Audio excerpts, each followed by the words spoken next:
Singing hymns and chanting prayers, protesters blocked entrances to the family planning offices on Rancho Drive and the office of gynecologist James Lewis next door.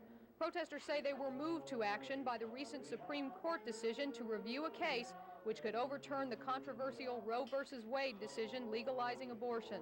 These efforts are long overdue to bring the consciousness of our community and the entire nation to the terrible decision that was made 15 years ago. A woman should have a right to her own body, but it's not her body that she's killing.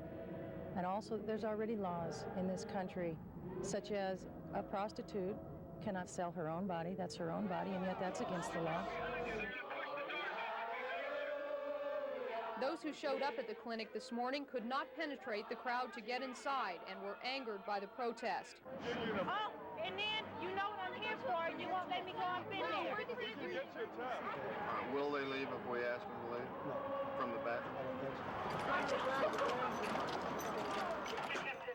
More than 30 Metro police officers arrived during the sit-in to start rounding up protesters who refused to move. But one of their own, Officer Chet Gallagher, refused to do his job and instead spoke out in favor of the protesters. The protection of human life is the priority that must always be considered over less significant property and personal rights of others. Therefore, I exercise my discretion as a commissioned law enforcement officer, choosing not to arrest these rescuers, but standing with them.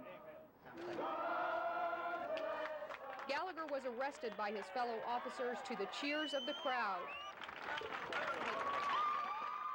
Police would not comment on whether Gallagher's job is on the line. Police carried off some 80 protesters, loading them into paddy wagons bound for the county jail. They're violating the law, committing an unlawful assembly. Arrests are now being made for the charge of unlawful assembly.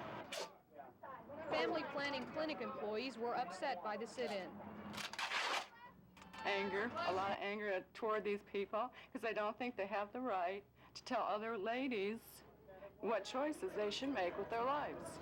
The sit-in was peaceful. No injuries were reported. Protesters say they'll stage more sit-ins at Las Vegas abortion clinics in the weeks to come. Sheila Walker, Eyewitness News 8.